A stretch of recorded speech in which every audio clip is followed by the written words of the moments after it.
এরকম একটা সুন্দর মটন থালি আমাদের বাঙালিদের ভীষণ প্রিয়। তারপর যদি হয় এরকম একটা ঝিরিঝিরি বর্ষামুখর দিন। তো চলো আজকের এই রেসিপিটা কিভাবে আমি ট্রাই করলাম সেটাই তোমাদের সাথে শেয়ার করি। খেতে কিন্তু ভীষণ স্বাদের হয়েছে।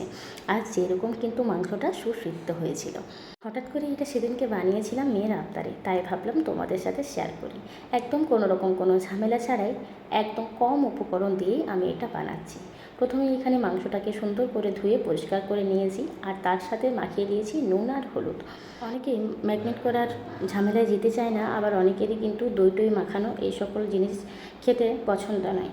তো এরকমভাবে বানালে তোমরা খুবই সহজ পদ্ধতিতে বানাতে পারবে, আর খেতেও কিন্তু অপূর্ব স্বাদ হয়। তো যতক্ষণে আমি নুন হলুদটা মাখিয়ে রাখলাম, আর এদিকে আমি কড়াইতে তেল গরম হতে দিয়ে দিয়েছি, পেঁয়াজটা কুচি করে নিয়েছি, আর এখানে মশলাটাও বানিয়ে নিয়েছি।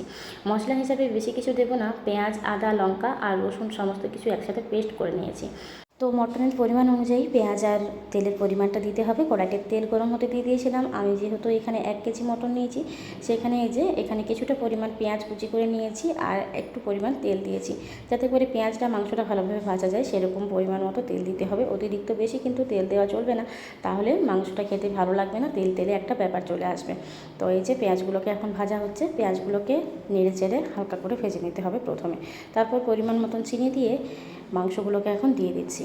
মাংসগুলোকে পেঁয়াজের সাথে দিয়ে মোটামুটি এটা 10 মিনিট মতো একটু ভাজা ভাজা করে নিতে হবে, যাতে উপরের অংশটা উপর থেকে ভাজা হয়ে যায়। মাংসটা এত তাড়াতাড়ি ভেজে সিদ্ধ করা যাবে না, কিন্তু উপর থেকে ভাজা হয়ে গেলে একটু আলাদা রকম দেখতে হবে। তো এইভাবে বেশ কিছুক্ষণ ভাজা হয়ে যাওয়ার পর দেখো আস্তে আস্তে কিন্তু কালারগুলো চেঞ্জ হয়ে আসছে, মাংসটা একটু জড়ো জড়ো হয়ে আসছে। তখন বুঝে নিতে হবে যে কিছুটা পরিমাণ হলেও মাংসটা ভাজা গেছে।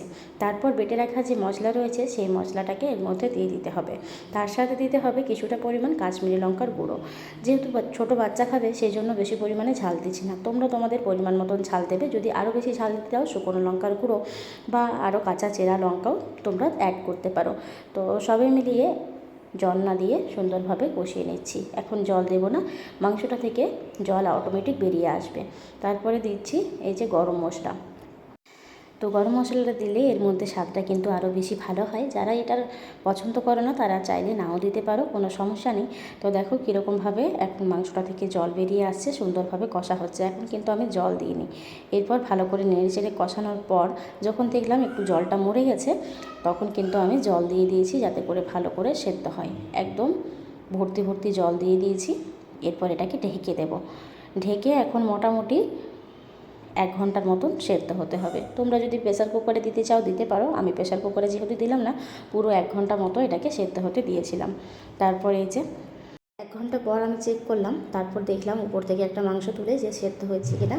হ্যাঁ, দেখলাম যে সুন্দরভাবে সেদ্ধ হয়ে গেছে, আর নুন ঝাল সমস্ত কিছু ঠিক আছে।